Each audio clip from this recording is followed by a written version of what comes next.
work done on National Signing Day as they watch for the letters of intent to come in and the announcements to be made. But, if you're a Clemson fan, it's just another day because your class is locked in, rock solid, unless there's a surprise in the 2018 class waiting for you on signing day. You know how Dabo likes to have a surprise or two. Now, Danny used to have surprises for this class. Yeah. He would have people hidden and announcing on signing day for that particular class. But Dabo's already filled up for 2014 and looking ahead to 2017 and looking ahead to 2018 with his 14 commitments. Could there be something hidden in that 2018 class? They got 2 commitments over the weekend for the 2018 class from a pair of top-notch South Carolina kids. And he had a nice group of 2018 prospects in over the weekend. They got their first look at the new football operations center there at Clemson, which obviously is very impressive and left a positive impact on them. There was some speculation that maybe even Xavier Thomas from IMG Academy, formerly of Wilson, could be on the verge of doing something. So that's worth paying attention to. As for the Gamecocks, and we'll go into detail with them coming up because they still have work to do between now and Wednesday. They had a nice weekend as well with several official visits for this recruiting class. And, having Javon Kinlaw firm things up, that was very good for South Carolina. And I'm going to give you my picks in the next segment. We'll go over those who are hanging out there for South Carolina. I'll tell you what I think. I don't know anything. Well, I feel like I know for sure on 2. Okay. Everything else will be just a hunch. We'll give that to you coming up after the break. That'll be exciting. Now, I was about to ask you. See, this is tell your kids to sit down. Tell the wife to hold dinner.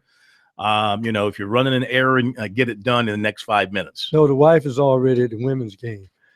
No. Oh, that's right. USC is leading Tennessee 11-10 with 5:23 to play in the first quarter. Now, see, if it's 2018 class for Clemson, the guys see the campus. They're committed. Now, why don't the NCAA let Dabo say, here's the letter of intent. Here you go. Sign it right now.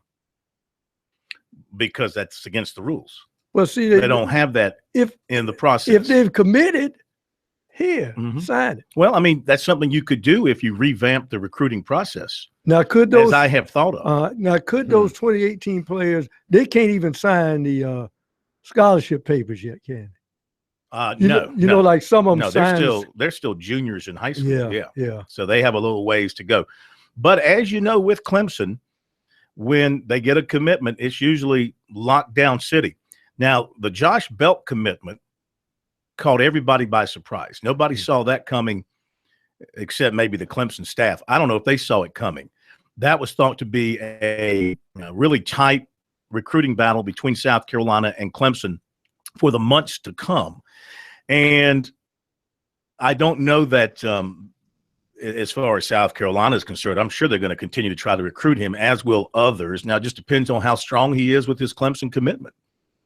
Louisville has a history of a relationship with Clemson going back to guys like Wesley McFadden coming out of Louisville High School, for example.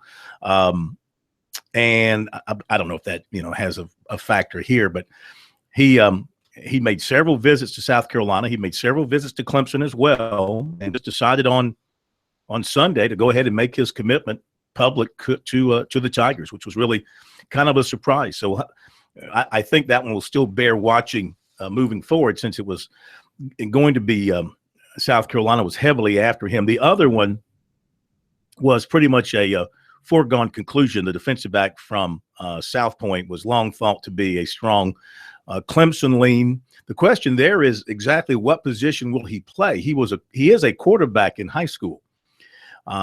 He can also play wide receiver, and he wants to be a defensive back. He wants to be a corner in college. He went to Clemson summer camp and went out to work with the wide receivers, and they sent him over to the DB side. He's just good. He's just a good athlete. We're talking about Takarion Kendrick. He's just a good all-around athlete no matter what he does. So question will be at Clemson, where will you put him? My guess is if he wants to play corner, that's where he'll get a look from the get-go. We'll go over all the weekend recruiting news for you coming up in a little bit. Also, college basketball for you. Clemson and South Carolina getting victories on the road on Saturday. Nice win for Clemson up at Pittsburgh. So the Tigers climb out of last place in the ACC with a home game against Georgia Tech coming up on Wednesday night. They suddenly a very tough Georgia Tech team. Yes. They got a nice win on Saturday. And the Gamecocks, Frank Martin had some fun today. I don't know which news outlet referred to the win as an ugly win. Did you see that anywhere? Did somebody call it an ugly win? It wasn't us. No. He didn't say who it was, but he's very tuned in to what's being said out there, apparently, and he made it a point to refer to his win as an ugly win, that the Gamecocks are playing ugly basketball. And I reminded him that a team usually takes on the personality of its head coach. So you called him ugly? Well, I didn't say it in so many words. Wow. I said it from a distance. No, he used to as be he a was walking bouncer out the at door. nightclubs in Miami. I tell you what, they got a good Phil, win too. He's wiped the floor with guys. The bigger than you. Gamecocks got a good win at the Carrier Dome, because if Syracuse resurged, having that win over Syracuse looks a little bit better when they knock off the 6th-ranked team. Absolutely. But fans ought to pay attention to South Carolina and what scheduling does for you. They beat Missouri on the road, and they dropped 2 spots in the RPI because of the RPI of the opponent. Yeah, that's right. And you know what? If they beat LSU Wednesday night, they might drop again, drop another, which is kind of silly, but that's what happens when you beat teams that are having bad seasons. And this is what you have to do, though. I mean, Missouri's not a good team. They're winless in the SEC. You got to win that game if you're going to have that kind of a year. LSU the same way. You got to win that game. Then you come home Saturday for the reunion game against Georgia in the afternoon at the Colonial Life Arena. They're pushing for a sellout crowd for that game. K-Mac. The white out. Oh, they're going to go white? Yeah. Going to go white out with it? Fans have to wear white. Yeah. So it should be a great crowd and a great atmosphere for a basketball game. And Georgia and South Carolina, really good basketball games. Not always pretty either.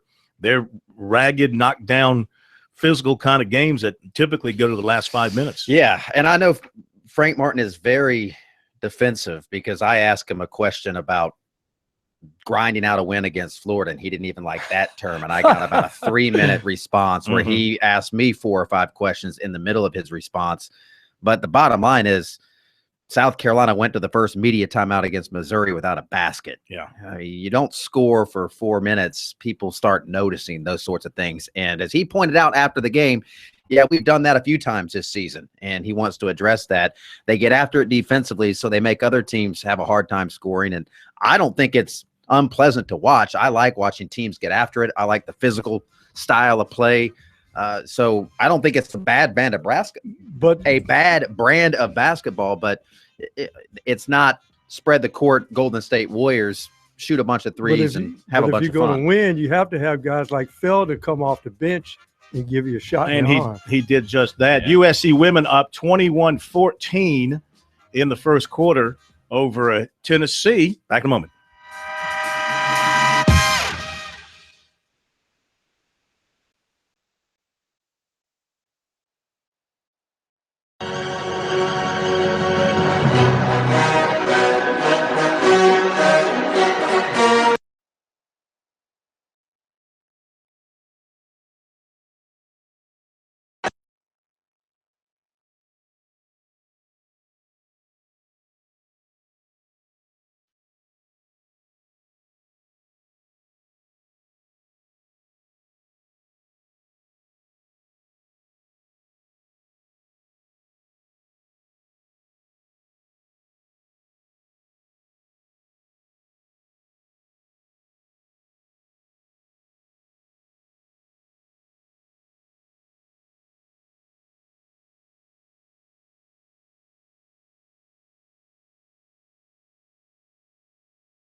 Welcome back in, everybody. Sports Talk, South Carolina Radio Network. Love to hear from you tonight. Recruiting questions as we look ahead to signing day. Your assessment from your vantage point of USC Clemson. 800-956-7266.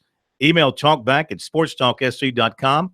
On Twitter at sportstalksc. Wide open for your calls all night long. Nothing is really going to get in your way of the phone lines. 800-956-7266. Also, coming up, let's see what I want to mention to you tonight. I guess that's it. We're pretty much just open for your phone calls. We're going to talk recruiting. We're going to talk basketball. We'll update a couple of news notes for you as well. But your phone calls welcome to 800-956-7266. First quarter winding down in Columbia. USC women up 7 on Tennessee, 26-19, and the USC women looking to add to their lead with the final shot of the quarter that misses. So they'll go in to the second quarter. Well, they're going to get the ball out of bounds. Still up 26-19. All right. Busy weekend in recruiting. As I mentioned, Clemson done with their class. They're working on their 2018 class. Got 2 commitments for that. South Carolina still in the work stages of the finishing touches of 2017. So there's a handful of guys still out there for the Gamecocks. I thought I would go ahead and ease your concerns in some areas, maybe raise your concerns in others by giving you the corn picks for what's left on the South Carolina board as we move forward towards National Signing Day. Children of the Corn. That works as well. Wow. Yeah. Just as scary. All right, so let's begin with the 2 absolutes as I see it right now for the Gamecocks, who I think are definitely Stone cold lead pipe locks. Yeah, definitely going to sign with South Carolina, in my opinion. Well, one is not an opinion. One is fact. Javon Kinlaw, defensive lineman from Jones County out of Goose Creek, will sign with South Carolina. He told us that yesterday as he was exiting his official visit. He is 6'7", 330 pounds. Yes. What? He's a big boy. He's going to lose about 30 pounds. He Yeah. wants to be down to about 300 and play defensive tackle. Yeah. Can't do that at Ruth Chris. He's a Shrine Bowler, and he's got a lot of talent. He's just got to get that weight down and come in and pick it up at South Carolina, and he should help right away. The other one I put in what I believe will be the sure category is offensive lineman Jordan Carty from Hollywood, Florida, 6'7", 305, visited USC over the weekend. He's gone underground, as have all these people. He's gone underground. His decision, South Carolina and Mississippi State. He's signing at 9 o'clock on Wednesday morning. I am certain he's going to sign with. Now, nobody's told me that. Okay, when I say certain, that's just my very certain belief. He's going to sign with South Carolina. Okay, these are all just beliefs. All right, so those are my two strongest beliefs. Anybody want to disagree? No, I I like I how thought you talk. I thought you only gave both ends there. prophecies. No This one's is true. saying this to me. I'm pretty certain that I'm certain. Yes.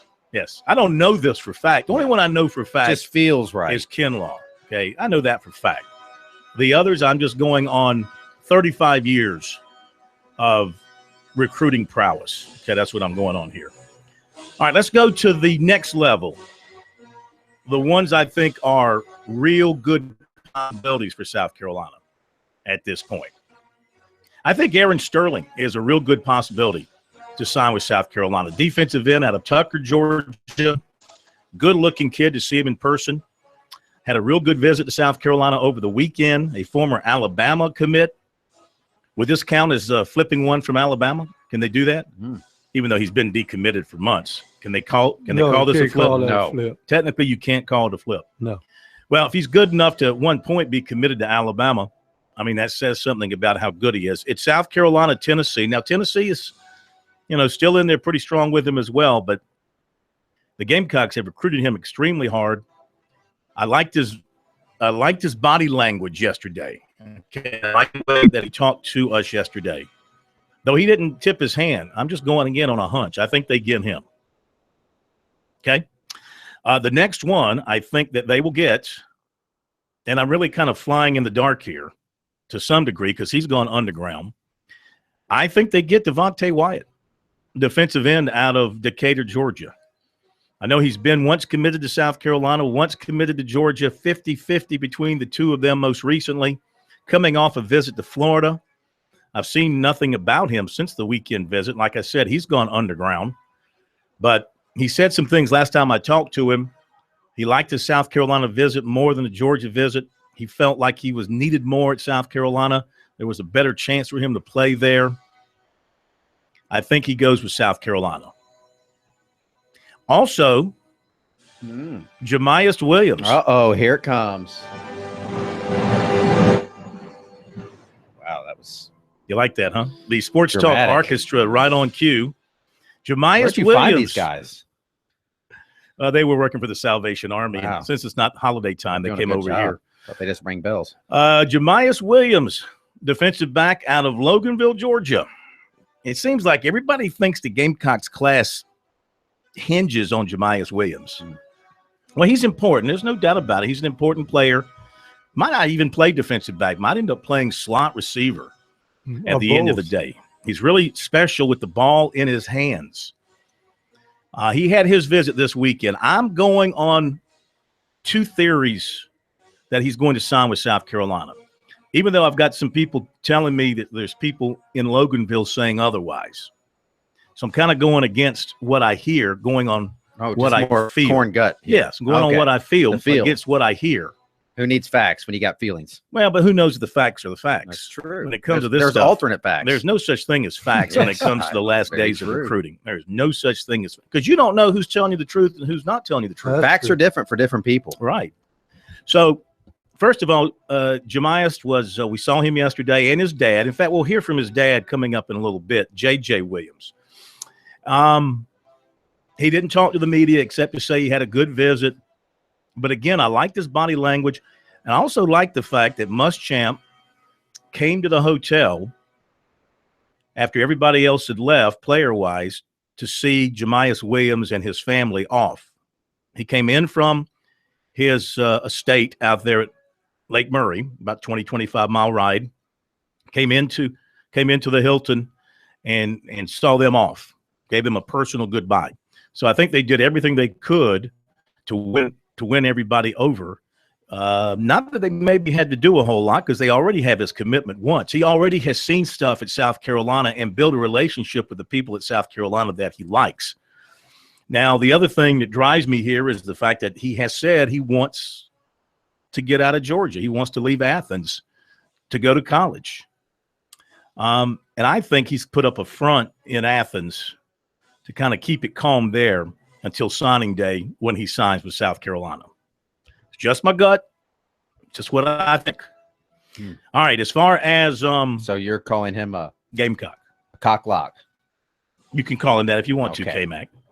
Robert Beal, boy, is he good looking. Boy, whew. I mean, to look at him in person Wow. makes you drool. He's a Wow. good-looking football This is a player. side of you I've never seen. Better find somebody to block him. Very good-looking It's an football interesting player. parlay. But he's going to Georgia. Now, and again, he said yesterday he's 100% with Georgia. 100. Unless he's just saying that to throw everybody Did you off. ask him if he's keeping it 100 with you? Did you say, okay, are you being 100 with me? Keeping it real, Bill? Yeah. He just said he's 100. He said first the visit was great and gave him something to think about, but then he said, I'm 100% with Georgia. And then on his social media, on Twitter today, somebody asked him about it. He said, I'm 110% with Georgia. 110. So, yeah. That's Wow. impossible. So I That is find it- impossible. I find it Right. hard not to believe him. So those are the main ones for South Carolina. Tony Gray, I don't think they're really pursuing any longer. Same thing with Jalen Twyman and Mike Hughes. Oh, I'm sorry. Brad Johnson. I forgot Brad Johnson, defensive end from Johnston. Yeah. I think he'll sign with South Carolina too. I think he wants to stay closer to home versus being several hours away at Virginia Tech. So I think South Carolina will get him as well. All that happens. Very fine finish for the Gamecocks.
We're back. We're back. Sports Talk, South Carolina Radio Network.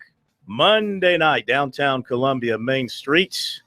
We are the Sports Talk show of Main Street, South Carolina. Glad you're tuned in from the coast to the mountains. If you're stuck in traffic somewhere, maybe up on I-85, maybe on I-26, maybe on the Mark Clark, maybe on the Cross Latta Expressway, which always gets backed up this time of night. How about the Pullion, the Pullion, Main Street Pullion? Yeah. Traffic gets really, really heavy there. 302 and 178 there get a little crazy. Yeah. Have they put a red light up there yet? Yeah, there's a light up there. Oh, good. So anyway, if you're stuck in traffic, be patient. Stay with us. If you lose us over the air, of course, you can find us on our website, audio stream, video stream. Also, you can find us on the TuneIn app. Our stations there, in particular, our Columbia affiliate, The Point, which never preempts us. You can always find us there. Also, iHeartRadio 2.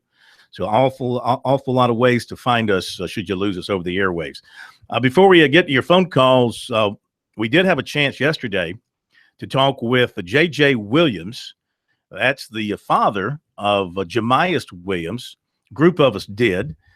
Speaking for his son about his visit to South Carolina and things moving forward. Let's let you hear that, and then we'll get to some phone calls here on Sports Talk. Here's Mr. Williams talking about the visit this past weekend. Went great. Yeah.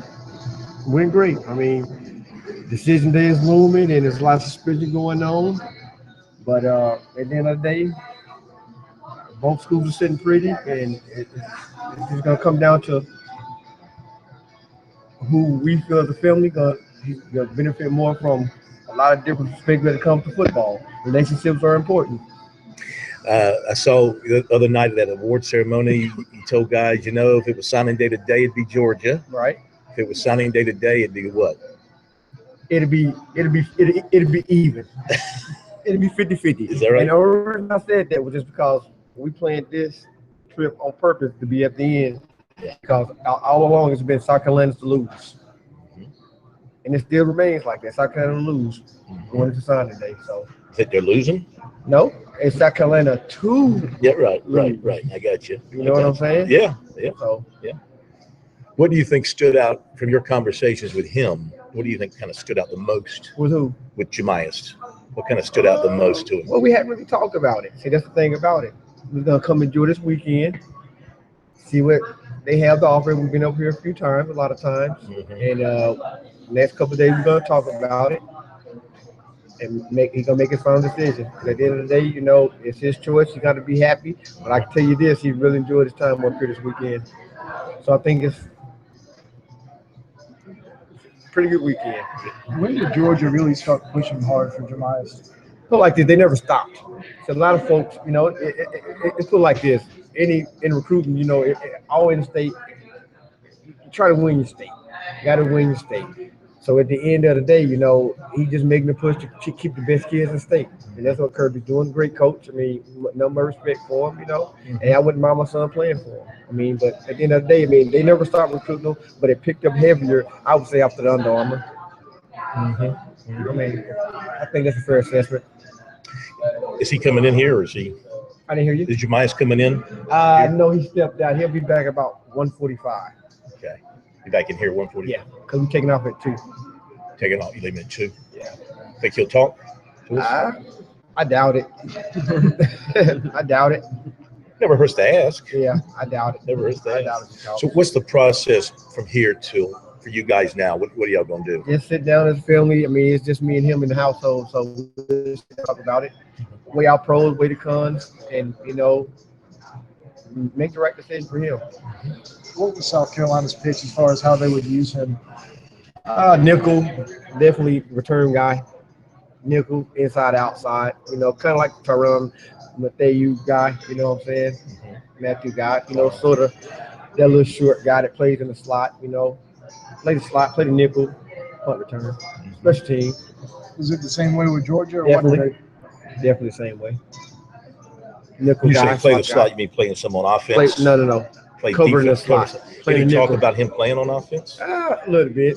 Yeah. little bit. Like I said, it's a funny story. I was telling them Urban Meyer actually came to the school 2 days, and on Thursday wanted to come play running back for him. So he can definitely play offense, but I doubt it. He's gonna play defense here. Yeah. But Ohio State's not Yeah. a factor. Nah, too late. Urban Meyer just comes sashaying in. Oh, by the way, you want to play Hey! running back for the Ohio State? All right, that was J.J. Williams, father of. I talked to him again this afternoon, and he didn't shed any light on anything. He did say, he told us yesterday that they were just going to shut off all communications with coaches and stuff like that. But he kind of led me to believe that there was some conversations going on. He said, hey, you know how this game is played, and coaches are going to do what they have to do to get it done. So it kind of led me to believe that there might be some conversations going on back and forth. So we shall see. I think he said 2:15 on Wednesday is when they're having their ceremony, but he's gonna have to sign. Well, maybe not. Maybe he won't make an announcement before then, or sign early and just wait until then. I know Muschamp's got his press conference at 3:00 on Wednesday, so that fits with that time schedule. All right, to the phones we go. 800-956-7266, 33 all. USC UT in the second quarter. Now UT taking a 2-point lead. Bernard in Georgetown. Good evening and welcome into Sports Talk. How you doing?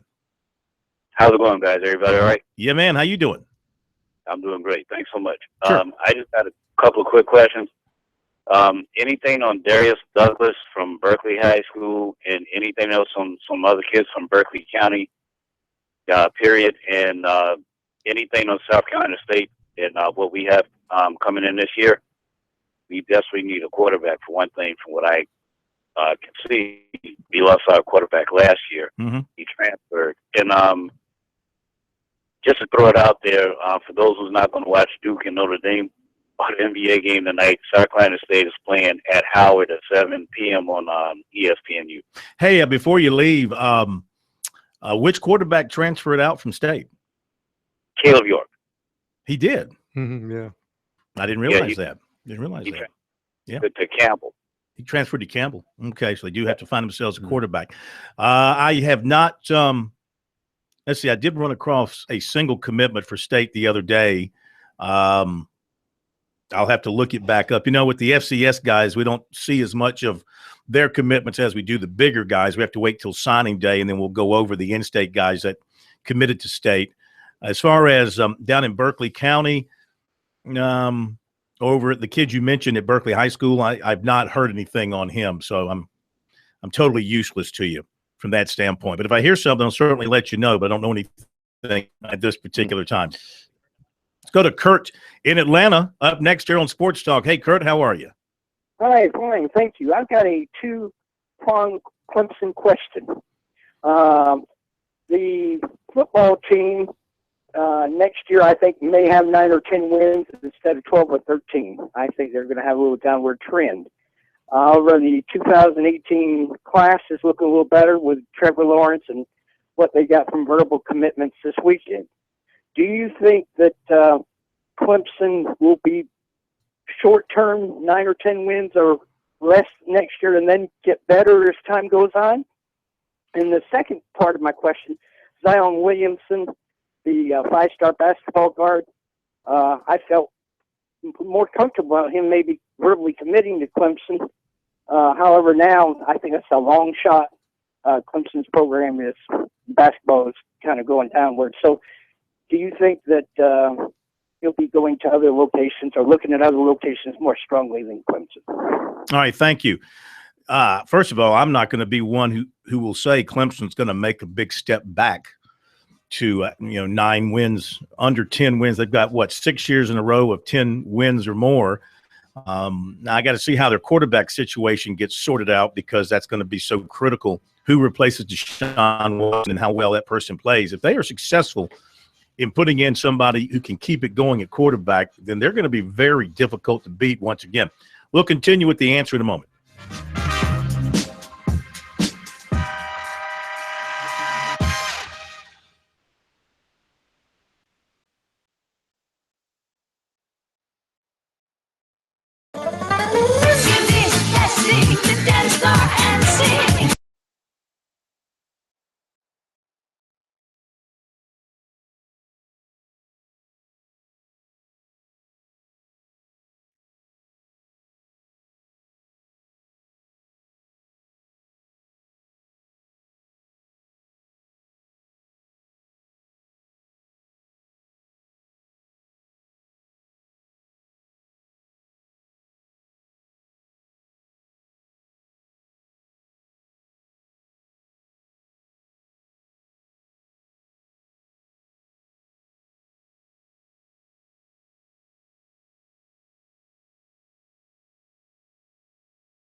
Okay, we're back. Sports Talk South Carolina Radio Network. Tennessee leading at the half over the USC women in Columbia, 39-36. Palmetto Pride and the USDA want you to join in on the 10th annual Francis Marion National Forest Cleanup. Volunteers are needed February 4th in Berkeley and Charleston counties to help celebrate the 10th anniversary of their most popular litter cleanup. For more information, visit the website palmettopride.org. 800-956-7266 is the phone number. Recruiting coming up in just a moment. To finish the answer to the caller's questions, he was talking about Clemson and what they might do, fearful that they might back up a little bit. Again, I'm of the opinion that it's possible they'll maintain a team that'll win 10-plus games next year. And with a little bit of luck, who knows, might win their division once again. I think it all hinges. Did Florida State and Louisville leave their division? No, but I mean, Okay, Clemson's not. making sure They're they going to didn't be realign. really good on defense. They With are. more And they emphasis still on the have running weapons game. on offense if the quarterback play is good. Yeah. I think they lean on the running game early. Possible. Big time. Possible. Big Well, time. they're going to lose 2 to 3 games next year. Mark it down. I got them losing two. I got them losing to Florida State at home and South Carolina and Columbia. Yeah, I might put Louisville I'll put and Louisville or in there Virginia 'cause they Tech go up to on the Louisville. road. Petrino will choke as he normally does. Not at And- Louisville. And Virginia Tech is what? Virginia Tech's up at Lane. Yep. That'll be a fun game. That'll think be a fun that's the game. week But Virginia before. Tech's got to replace their quarterback. Yes, And, they yes. do. And then you've got Auburn week 2. Yeah, that's at home. won't be That's at easy home. either. Yeah, Clemson's got a tough slate next year, no They got doubt. a very What was tough- the other part of his question? Was there something else? Zion Williamson. Oh yeah, Zion Williamson. You know, I think that's got a long road ahead of it. He's just now. I don't even think he's narrowed his list down to a small number yet. Clemson might factor in there because of the ties to the school. They got to show that they can win. Of course, he might be a guy who thinks, hey, wherever I go, I'm going to turn it around. Go to I Duke. mean, he's got one and done written all over him, apparently. Yeah. And so Kids like that normally end up on Tobacco Road or the Bluegrass Commonwealth. yeah, That's yeah. normally how that one rolls. Or out in Kansas Or or someplace Kansas. like that. But listen, that'd be wonderful for Clemson or South Carolina if they were able to That's how you- get him. But I think it's more. I think he's more in line with Clemson than he is South Carolina at this point. Well, if I'm South Carolina, I say, see that guy there, and Darius Thornwell, see his game. He rebounds, he blocks shots, he can play the point. You think he can play that role? Yeah, Mm, he's yeah. bigger than Sendarius. That's what I'm he's a saying. different Lot kind of bigger. player. But he can play that role. Couple of quick things, Corn. You'll Yeah, like this story. I haven't Mhm. read the whole thing yet, but John Solomon, John Solomon. CBS Sports, he has a story how the Falcons and Patriots starters were rated as high school recruits. Oh, 61% were not in the top 500 of their class. what does that mean? You tell me, Corn. I They don't were know. slow developers. I have a hard time interpreting stuff What like that. does that mean? I know one that was top of his class, though, was Julio Jones, because he was the #1 recruit when he came out. wasn't And here's another thing to segue you into your recruiting report. The Florida administration has told Jim McElwain that they cannot sign 4-star wide receiver James Robinson after his little incident with the sticky icky over the weekend at Ohio Now, State. why would you pot. do that? Why would you do that simply for pot possession? Seriously. Why would you do that? You're Florida. I mean, my goodness, how many kids on that campus smoke pot on a daily basis? Lots. You know? Yeah. Did you raise your hand, Jarmark? Jarmark's hand. Jared, there's smoke coming Did out you- from behind the glass Did right you now. did you smoke pot at Florida too, and Georgia? Yeah, I mean, Don't admit it on the air. You could lose your job. Hmm. Don't even go there. That was a rhetorical question. I don't want Yeah. anything on the record. He's about to admit it. Look at him. Look at that face. He's about to admit it. I was going to admit that I am not the party person and have never done any of those Yeah. substances Oh. in the state of Florida. Well, those In Georgia the state people, of I got to Florida. think the people that ran off Mark Richt might have been smoking a little bit of that stuff. By the way, most top 10 recruiting classes by a head coach since the ratings began in 2006, Urban Myers had 10, Mm-hmm. Nick Saban and Les Miles each have had 9, Mark Richt 8. Mm-hmm. Yeah. Ding, ding, ding. But keep in ding. mind, too, the size of your class influences these ratings. Like Clemson's got Size a doesn't matter. fantastic 2017 class, but because there's only 14 in it, Mhm. the average will be high, but the total number will be down. It's going to keep that ranking in the, 15 and higher category, more or less. For what it's worth, I don't put anything into that kind of stuff. It's just nice for conversation purposes. Nice. All right, let me dive into the meat of the recruiting report. Okay, I don't have to tell you any more about Jemias Williams. You heard from the dad. You know all about the visit this weekend. And so the wait is on. Javon Kinlaw, great visit this weekend. He's all set with South Carolina. I think we're going to have him on the show tomorrow night just to formalize his commitment to South Carolina. He signs at 8 o'clock on Wednesday. Josh Belk, defensive lineman from Louisville, committed to Clemson over the weekend for the 2018 class. He said, quote, "I want to be coached to be good at football and hopefully play at the next level. And the coaching staff can give me the tools to be successful in life." And he said the new building, they're already tied as a family, and that's just going to pull them closer together. He said the Tiger coaches told him, quote, "They are not signing any defensive tackles this year, and next year Christian Wilkins probably will leave for the draft, and one more too." He's probably talking about Scott Pagano. "And I will probably just step right in." So they've laid out a plan for him where he'll have some early playing opportunities if he can measure up. But he's a good-looking player. And so the Tigers have 5 commitments in 2018. The other one, Darion Kendrick from the weekend. Darion Kendrick, 6'1", 180. By the way, Belk is I don't have his size down. Okay. Kendrick is 6'1", 190 from South Point. And he made his pledge on Saturday night. Both he and Belk have a slew of offers from other power conference teams. And he led the Stallions to the 4A state championship as a quarterback, but he can play receiver. His coach, Straight Heron, said he wants to play defensive back in college. He's going to be big. He said he'll reach 6'4", 200. He has great skills as a defensive back. Now, defensive end Brad Johnson of Pendleton getting closer on a decision between USC and Virginia Tech. But as of last night, it looked like he was going to go to signing day. His coach, Paul Sutherland, said he likes both schools so much. He loves Coach Muschamp and the staff. He loves Coach Fuente and his staff. He's talked to both staffs several times here over the weekend, and he'll call both head coaches when a decision is reached. Right now, it's looking like signing day. Offensive lineman Jordan Carty, Hollywood, Florida, was at USC over the weekend. It went good. He loved it, said South Broward defensive coordinator Junior Rosegreen, who's was in touch with Carty after the visit. He's a former Auburn defensive back, by the way, and he works closely with Carty. And, in fact, he told me this afternoon that Carty's made his decision. He's made the decision. He's going to sign at 9 o'clock on Wednesday morning.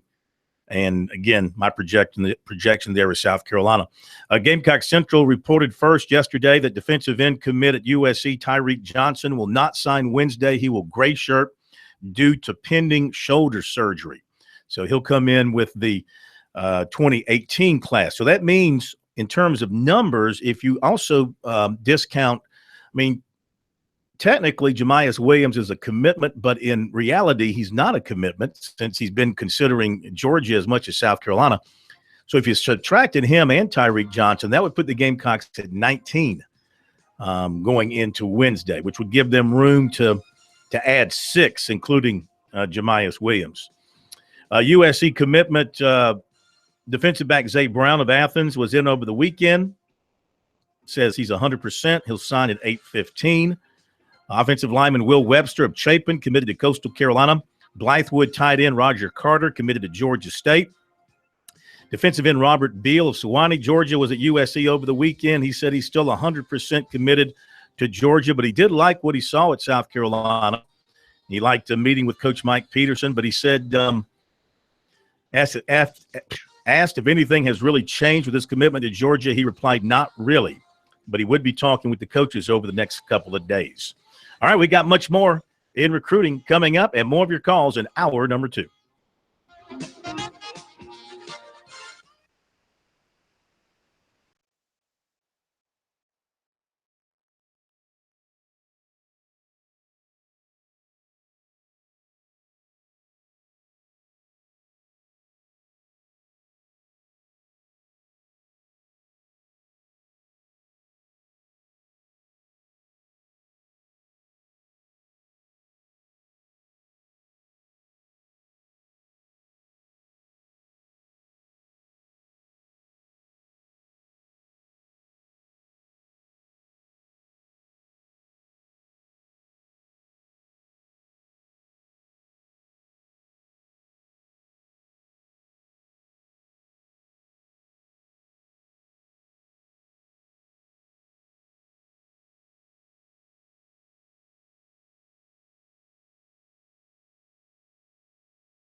Live from Columbia, this is Sports Talk on the South Carolina Radio Network. Be a part of tonight's show. Call us at 800-956-7266 or email talkback@sportstalksc.com.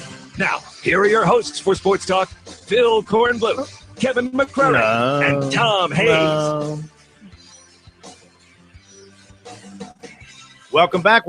Sports Talk, South Carolina Radio Network. 800-956-7266 is the number.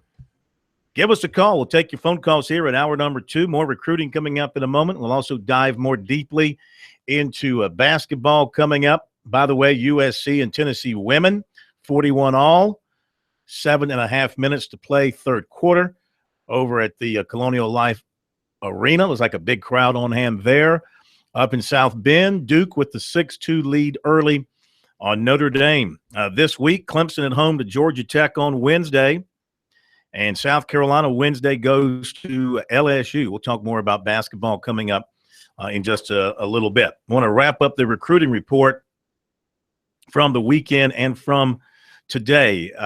So we talked about Robert Beal, says 100% committed to Georgia. Aaron Sterling came out of the visit this weekend saying 50-50, USC and Tennessee. Said he got the visit was awesome, got to see more in detail of everything, talked to the players, got their opinion on everything. They like him as a Dominique Easley kind of player, he said, playing different spots on the line. He says he's still thinking signing day, going to sit down with his mom, talk with his dad, get their opinion. And 10 o'clock on signing day is his ceremony. Defensive end Devontae Davis, 6'4", 245 of Silver Bluff, was at USC over the weekend. Gamecocks are looking at him as a potential junior college placement type of guy, unless his grades improve enough that he qualifies at the end of the school year. He's also looking at Coastal Carolina for junior colleges. It's Georgia Military, Jones in Mississippi, and Garden City. Not sure if he will sign on Wednesday. A longtime USC commitment, running back Keyshawn Bryan of Fort Lauderdale, finally announced on Saturday his decommitment. He was on his official visit to Iowa, and he decommitted.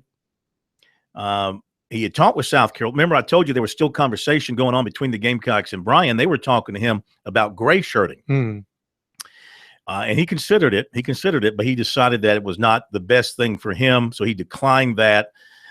He went to Iowa over the weekend. He's been to Pittsburgh. Miami is also trying to recruit him now.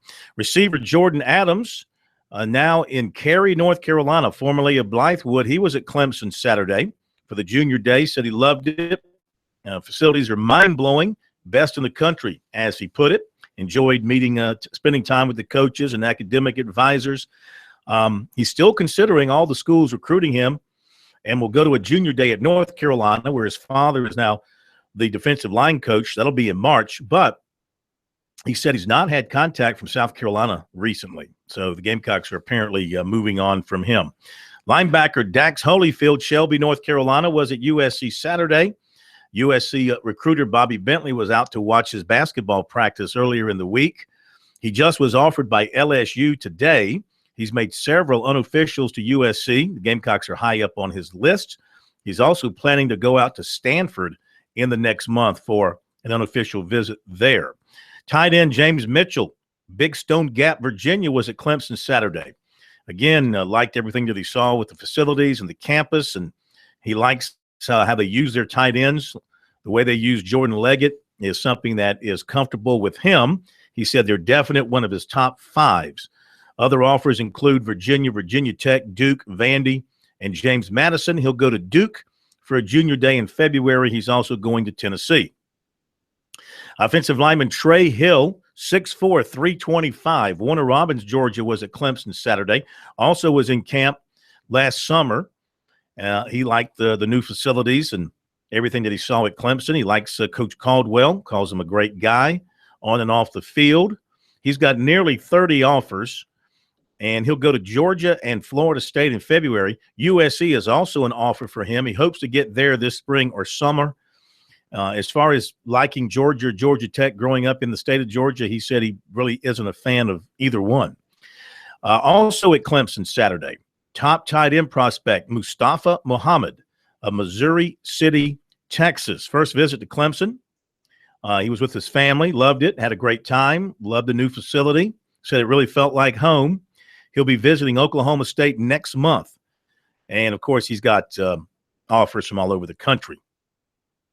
Tight end Gavin Schoenwald of Nashville was at USC on Saturday, as was 2019 defensive back Jeremiah Gray of Charlotte. Gaffney receiver Dennis Smith, receiver Stephen Gilmore Jr. of South Point, and linebacker Eli Adams of South Point did not make it into USC on Saturday for a variety of reasons. All three are offered by and considering the Gamecocks.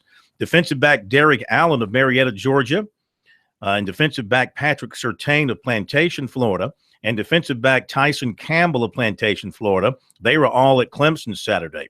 2018 Clemson running back target Zamir White was at Georgia Saturday. Clemson assistant Tony Elliott was at Fort Dorchester Friday, checking on quarterback Kerryon Joyner. Defensive end Sean McGonigal Jr. of Myrtle Beach Friday signed preferred walk-on papers with USC. 19 and a half sacks last season, 30 tackles for loss, 89 total tackles. Place kicker Jack Driggers of Tallahassee committed to Duke. He had a walk-on offer from USC. USC offered 2019 receiver Cameron Brown of Colleyville, Texas. And in baseball, let's see, nope, hang on. One more football. Shrine Bowl defensive end Shaheem Haltawanger from White Knoll committed to South Carolina State. There you go. I knew I had one on my list. In baseball, 2018 right-hander Michael Bashika, Windermere, Florida, and 2019 catcher Jax Cash of Spartanburg committed to USC. All right, that's what we've got. Unless K-Mac, you got anything that you picked up over the weekend? I added my recruiting notes before. That's it, huh? I added the Did you ever find the John Solomon piece you were looking for? I did find it. I Yeah. haven't had a chance to get through it yet. Okay. It's pretty lengthy. Well, it's a and John in-depth. Solomon piece, so you know it's long, in-depth, and I am plenty speaking into detailed. the mic, Jared. Oh, just been Jeez. chastised by the award-winning producer, K-Mac. What do you think of that? It says speak into the mic. Is this your first time Apparently so. on a Apparently sports talk show? not talking into the mic. All right, there you go. Any questions or comments Jeez. or observations? 800-956-7266. So I think all the drama on Wednesday is going to be with the Gamecocks. Clemson could surprise. Who knows? Who knows what they've got up their sleeve? They could surprise. Usually they do like to pop a big-time commitment for the next class on signing day. They've done that several times over the years.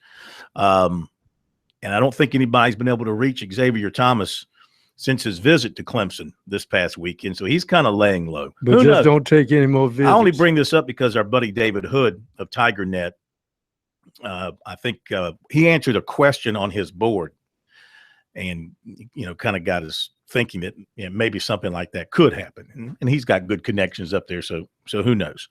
All right. 800-956-7266. So,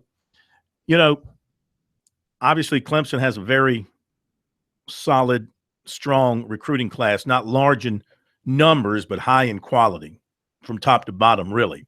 You look at their signees, and I go by, for my own amateurish purposes, I judge a guy by your offer list. To me, that tells me more than anything else, because I trust the coaches who get paid hundreds of thousands of dollars to recruit these guys and make these decisions to only offer people they think they can win with or develop. Mhm. And when you look at Clemson's class, every one, all 14 on their class had a huge offer list, except for, and I need to double check before I open my mouth, the only one that you might say would not fit in that category is Balin Spector.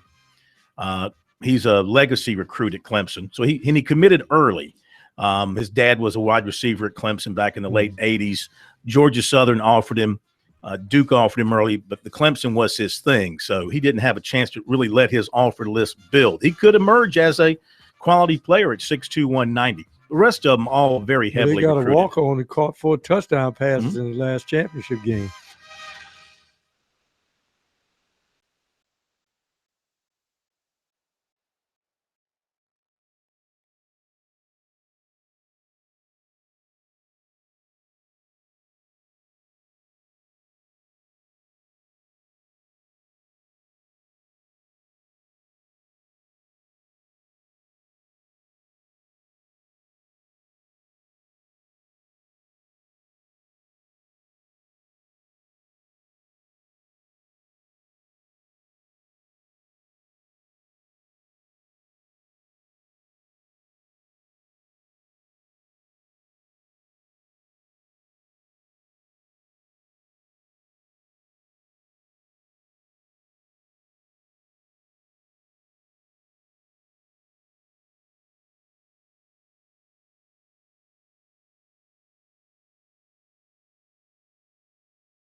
Sports Talk on a Monday night. USC leading Tennessee 48-46 late third quarter. Aja Wilson playing with 4 fouls, so she's got to be careful out there. Big game for both of these teams, both, for USC, of course, nationally, and for both teams in terms of the SEC race. And South Carolina, of course, I would love for them to keep winning, and so they can go into that Connecticut game with a lot of national fanfare, and Connecticut will keep winning. They'll be playing for their 100th consecutive win. That game is coming up pretty soon here in February, early part of February. Second weekend in February. Yeah, it'll be up upon us here very soon. So they're struggling tonight, though, with Tennessee. Tennessee playing some inspired basketball. 50-46, USC is on top. Got time for some calls. 800-956-7266.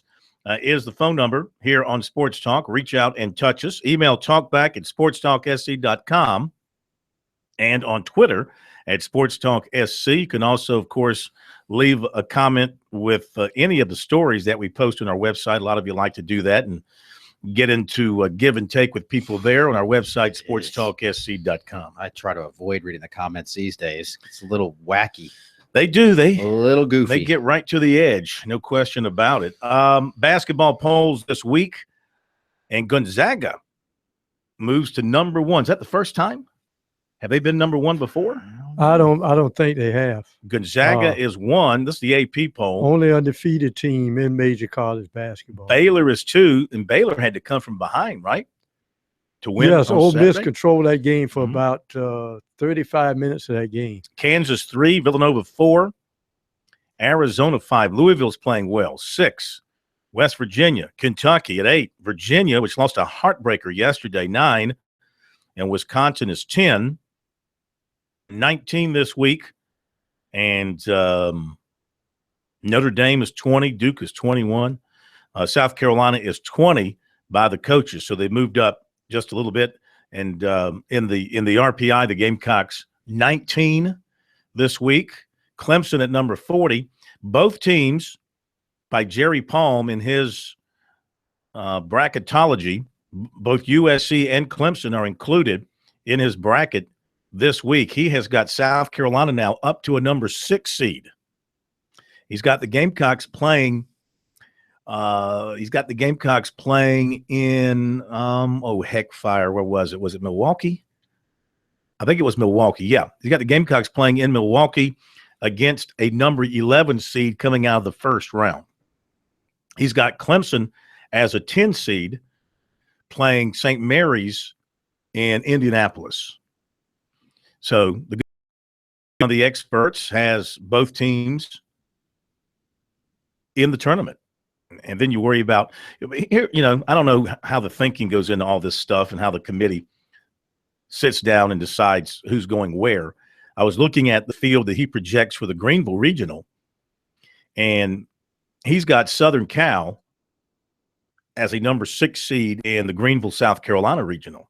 So it just, to me, common sense is if South Carolina is going to be a 6 seed, Southern Cal is going to be a 6 seed. Wouldn't you put South Carolina in Greenville as a 6 seed just to, I don't know, help attendance and reward a team that never gets to the Greenville tournament? Would be very excited Well, to you have know, South Carolina in there.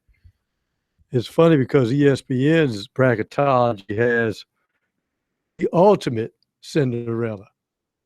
That being Northwestern would be in their first NCAA tournament ever. How about Clemson still in these projections, despite the Because fact they that play are because they play in the ACC. Yeah, and with 6. only 2 league wins. 2 and 6 in the Yeah. ACC, and meanwhile, and this isn't a knock on Clemson. I do think they have an NCAA caliber team, but they haven't played at that level.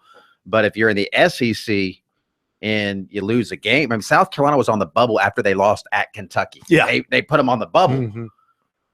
Clemson's in right now with 2 ACC wins, and it is a tougher league. There's no question about it, but you got to win more than 2 of your games to be in the field, you would think. Well, they got a chance now with that win on the road at Pittsburgh, and that was a good win. That was a solid win. It was, they pulled away in the second half, played very well. Now they get Georgia Tech at home, dangerous, but you do get them at home. We got to remember, while we've been a little hard on Clemson and their record, they have lost some very close games. I mean, 3 points in overtime to North Carolina, 5 points at Notre Dame, 4 points to Virginia, 1 point to Virginia Tech, which was actually it was a 3-point game. They hit a basket at the end, but still it was a 1-possession game. So, and of course they bear the responsibility for losing those games. You don't get a pass for losing close. But the point is they've been competitive, and a break here, a break there, maybe a little bit better play here or there. They win a couple more of those games, maybe 3 of them, maybe, and we're having an entirely different conversation about this Clemson team. Yeah, let's face it, they have more chances to right the ship because they play in the ACC. But you got to start winning those games. Just because you're in those games and you're in the ACC, they'll look at that final conference record, and I still think maybe 1 or 2 below 500 teams from the ACC get in, but all right, not so 3. They're at 2 wins in the league. Let's count how many more league wins they can get. I'm going to give them Georgia Tech at home Wednesday night. I'll give you that. Georgia Tech's playing very well. They are. Pastner's done a heck of a job. He has. That's 3. Then they go to Florida State Sunday. No. Syracuse at home on Tuesday night. Yes. I'll give them that. Give them that. What do you think? If they beat Georgia Tech well, and that's have a a little toss-up momentum. because I think the Syracuse team found something beating Florida State. Even though it was in the Carrier Dome, they'll still be dangerous. I'll still give them at home a win. Okay. That's 4. Let's be nice. At Duke following Saturday. No, that's 4 wins. I mean, there's a better chance that what's his name's going to trip and kick half the team than them win. Yeah. Okay. The kid on Grayson Allen. Don't act like you don't know the kid. I know what you're Grayson talking Allen. about. Yeah. All right. Wake Forest at home on Valentine's night. They got to win that one, yes. That'd be 5. They go to Miami, and then they go to Virginia Tech. Split. They better split. Well, you're saying better split. Who they going to beat? Virginia Tech. Yeah, okay. You think so? No, I'd give them a better chance to beat Miami. You think so? No. Miami's too tough. Ask North Carolina what happened when they walked into Miami. All right. So how about this? Let's say they lose both of those games, but the last 3 are at home. Florida State, NC State, Boston College. You win those 3, you're 8-8. That's if they get to 8-8, they're going. Yeah. They'll go. That's my point. Well, they get to 7-9. Depending on who they beat, they go. If they sweep Florida State. Well, they're not going to sweep Florida State. We don't know that. Well, I mean, unless Florida State just goes in the tank here. Well, they went in the tank the other night in Atlanta. Well, that's true. That's true. Got to play on Super Bowl Sunday at 12:30. Do the Tigers and the Seminoles down there in Tallahassee, that hotbed for college basketball. Yeah, that'll Why be would you put seriously now? If you're the ACC 15,000 or if you're people already television, camping out for that game. why would you put a game on Super Bowl Sunday at one of your places that's not a hotbed for basketball? But it was packed the last 2 Well, times. who were they playing? They were playing. They pack the place when they play blue blood opponents. They're not going to pack it for Clemson. Early in the day on Super Bowl Sunday, people might want to go to a basketball game and then go to their Super Bowl I know party. the Bacon guys will be there.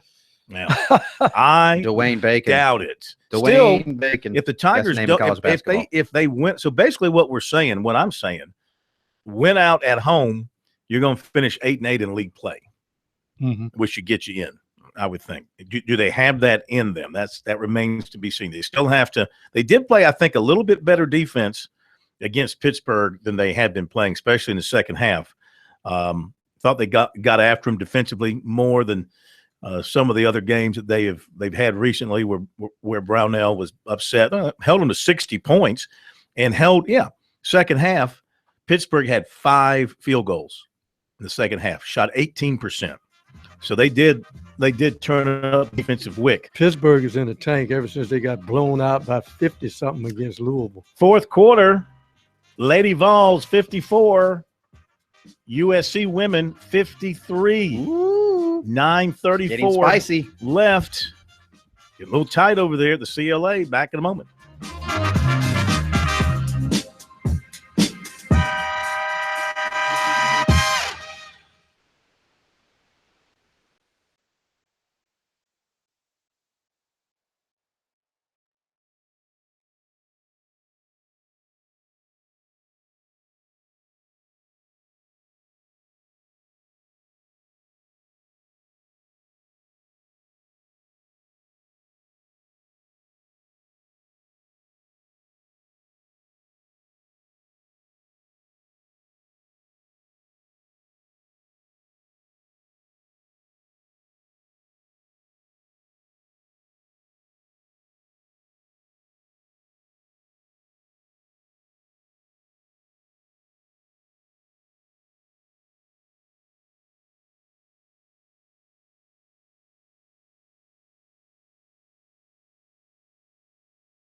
All right, things getting a little dicey for the USC women against Tennessee. They're down 6, had to call a timeout with about, 9 minutes to play?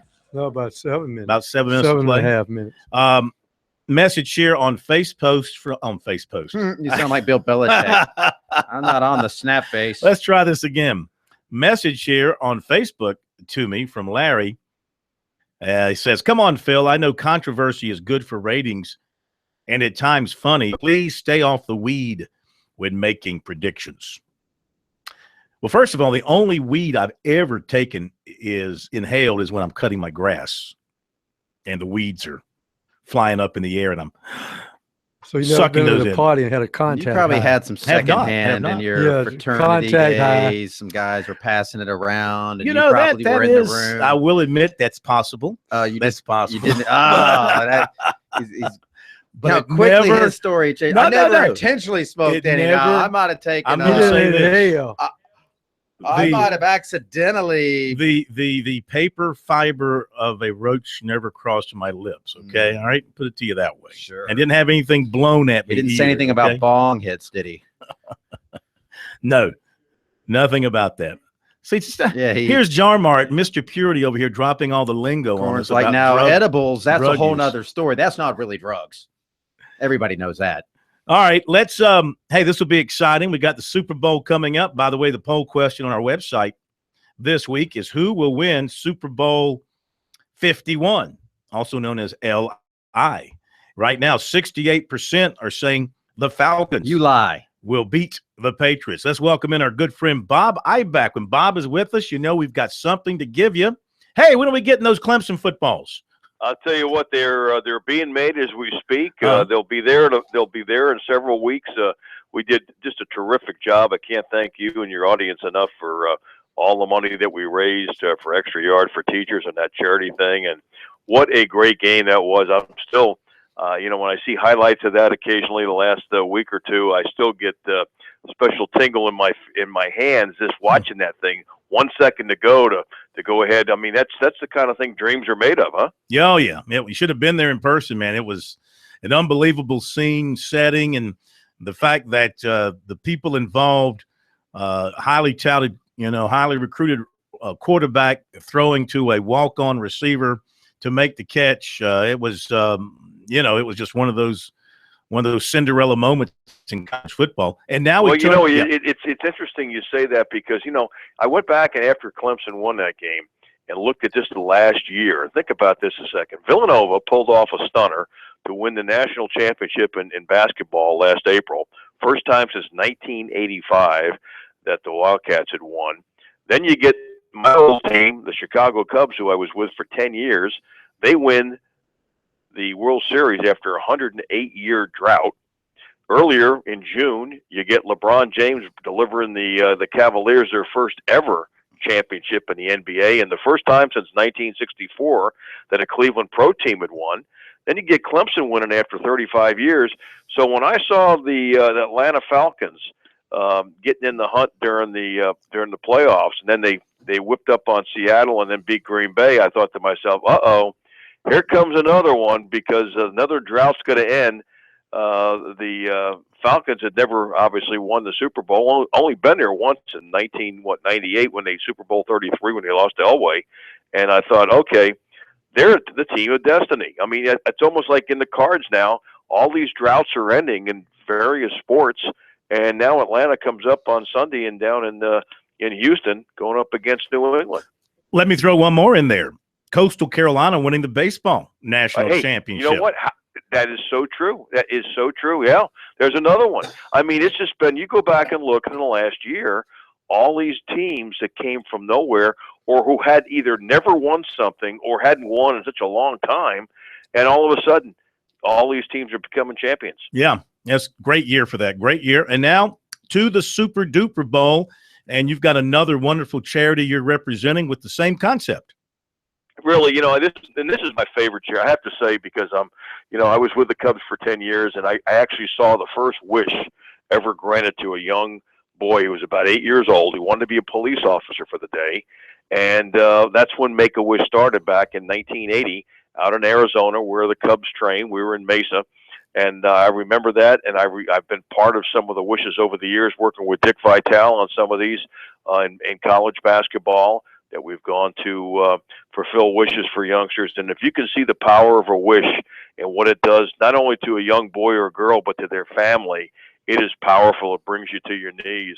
And I'm very, very proud to be part of this program that we're introducing. We just kicked it off today for the Atlanta Falcons in the Super Bowl. What I'm talking about, and you may want to grab a piece of paper and a pen, if you're a Falcons fan or just a fan of pro football or the Super Bowl and you want to get something that's really, really cool, I think I've got something for you that would look great in your home or office.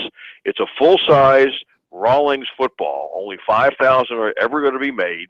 It comes with a gorgeous acrylic display case for just $99. It'll say right on the top of one of the white panels, NFC champions. Of course, when they went ahead and beat Green Bay 44-21 to go to the Super Bowl against New England this coming Sunday. It's limited edition, as I mentioned. Only 5,000 will ever be made. It comes with an individually numbered certificate of authenticity. On one of the panels, we've got the entire season kind of laid out for you there, game by game, with the date, the opponent, final score. So it's a great way to remember how the Falcons got to Houston to play in Super Bowl 51. We've got the Super Bowl official logo, the Roman numerals, the LI right there in gold. We've got the Falcons logo on there. We'll also add Super Bowl champions if they go out and knock off the Patriots coming Sunday. It also has a section on there with a little bit of Atlanta Falcons history, listing the other previous Super Bowl appearance against John Elway's team when they lost to Denver back in 1998. And we've also got some of the, some of the division championships and so forth. A few highlights going all the way back to their inception in the middle 1960s. So it's a gorgeous looking football.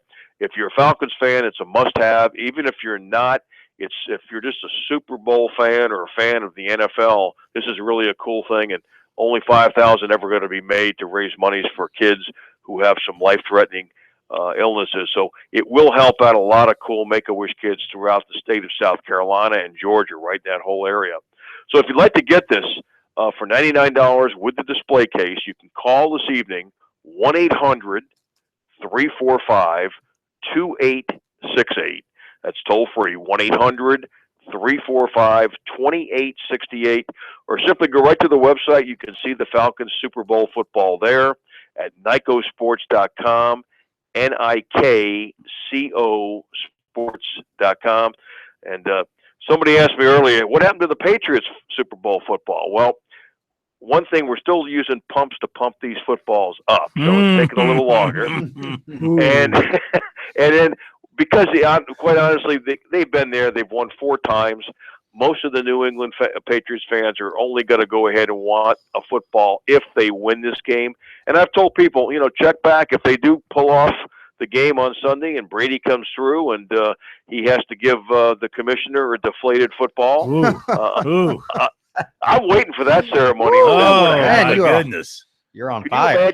Could you imagine getting the Lombardi Trophy presented to you, and Kraft and Robert Kraft and Tom Brady standing there at the ceremony, and then the next thing is Tom comes out and pulls out a football and says, "Mr. Commissioner, we'd like to give you this for your trophy case," and it's a deflated football. Can you imagine, too, with all the Patriots fans who will be there, if indeed they win and they introduce over the PA Roger Goodell, you won't be able to hear a thing. I'm sure he's going up, and I'm just saying this tongue-in-cheek, talk to some of the referees in the game and say, listen, if anything's close, it's got to go the other way. Yeah, or at least tell the PA people there, just don't introduce me, okay? I'll just walk up there. Don't say my name. I'll just hand it to them, shake hands, and I'll go to the background. That's right. But Goodell's such an egomaniac. I don't think that's going to be the case. Bob, we got to hit a break, but we thank you, and we'll talk to you again later in a week, okay? That sounds great. Listen, you guys have a great night now, okay? All right, thank you. 800-345-2868. Help out the local Make-A-Wish Foundation. I know we have some Falcon fans out there. Get your hands on those footballs. They're great.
Well, Tennessee might have taken the old proverbial foot off the gas a little too soon. They had an 11-point lead on USC just a couple of minutes ago. Now the USC women have cut it down to I got to wait for the score to go back up there. Unless you have a score tracker in front of you, K-Mac? No, Oh, they're okay. down 4 though, right? No, I 5? think it's 5 or 6. And they're going to get the ball here. Ball just went out of 5. bounds, I think. 69-64. 69-64. All right. So South Carolina has been really hammering it inside, too, to Coach and Wilson here of late. And they're trying to stage what would be an incredible comeback. Buck 35 left, 69-64. Baseball America's preseason All-American team came out today. And as far as guys in the state of South Carolina are concerned, looks like just 2. From Clemson, Seth Beer is the second team first baseman.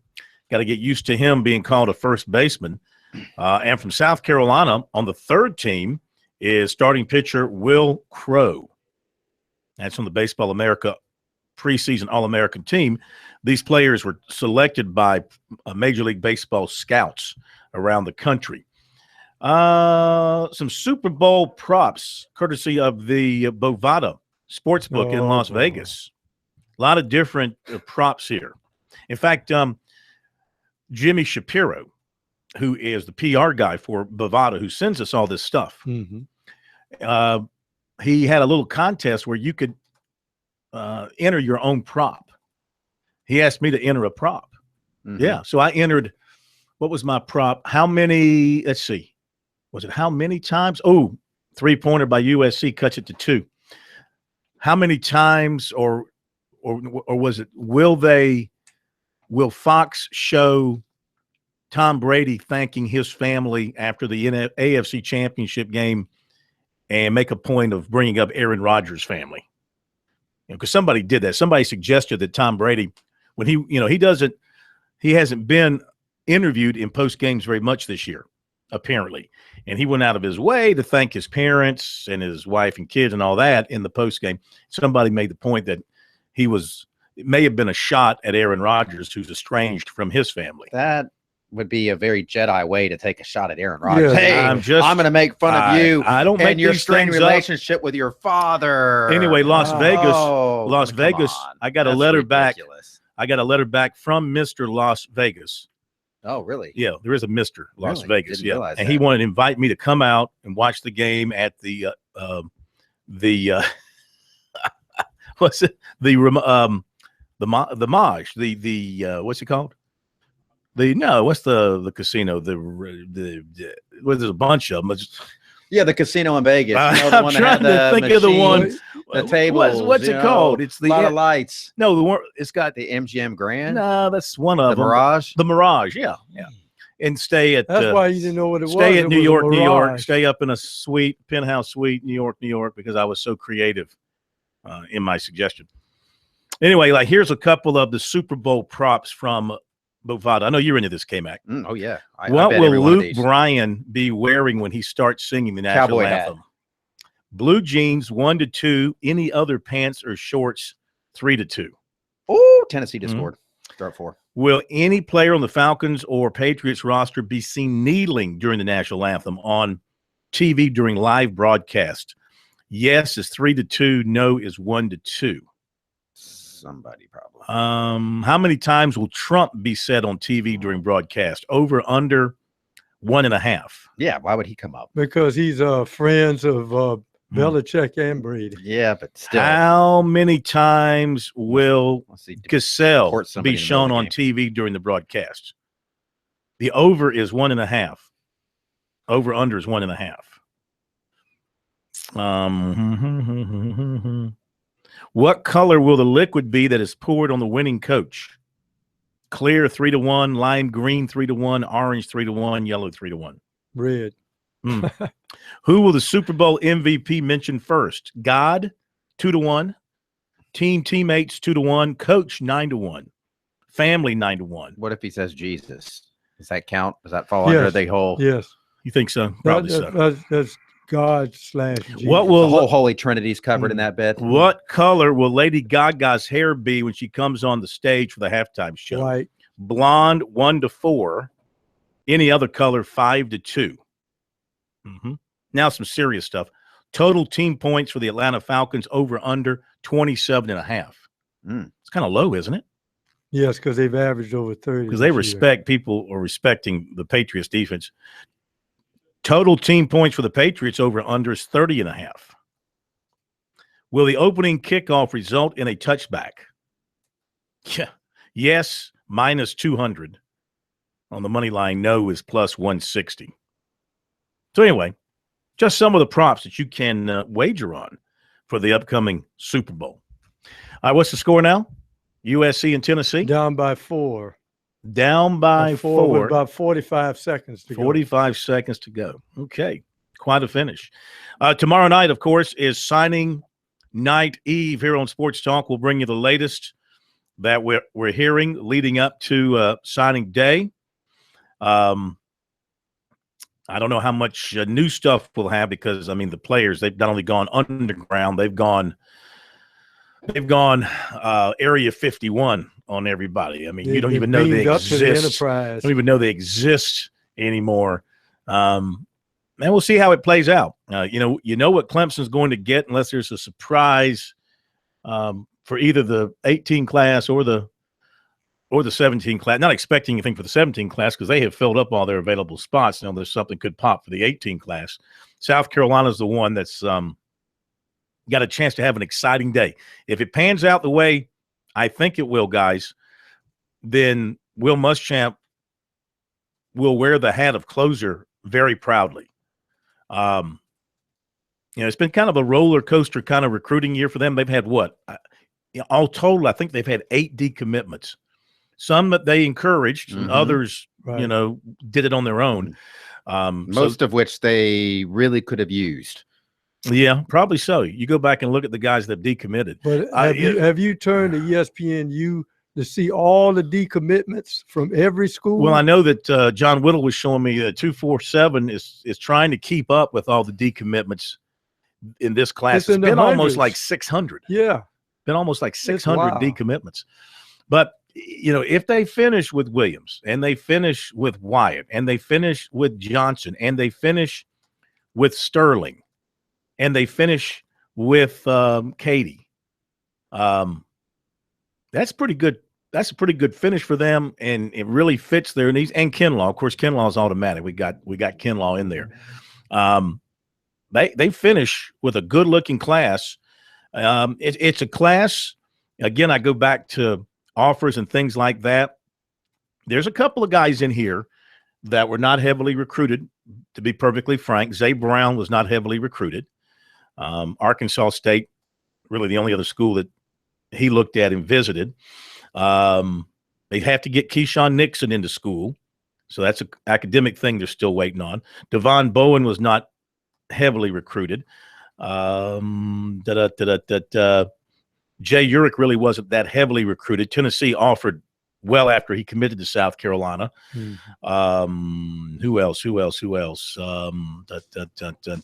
another one in here. But be that as it may, by and large, they've got a class of guys that could have gone a lot of different places in the Power 5 area. I mean, and if they get Jordan Carty to add to the list, I mean, I like their offensive line take. Eric Douglas, Shrine Bowler, I think is a really, really good prospect.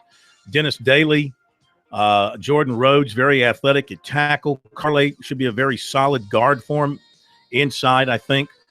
So that's a good-looking group. I really, really like their wide receiver take as well. So this will be a very good class for South Carolina if they can finish with a bang. We'll talk more about it on tomorrow night's show as we leave you. USC women down 72-71, 25 seconds to play.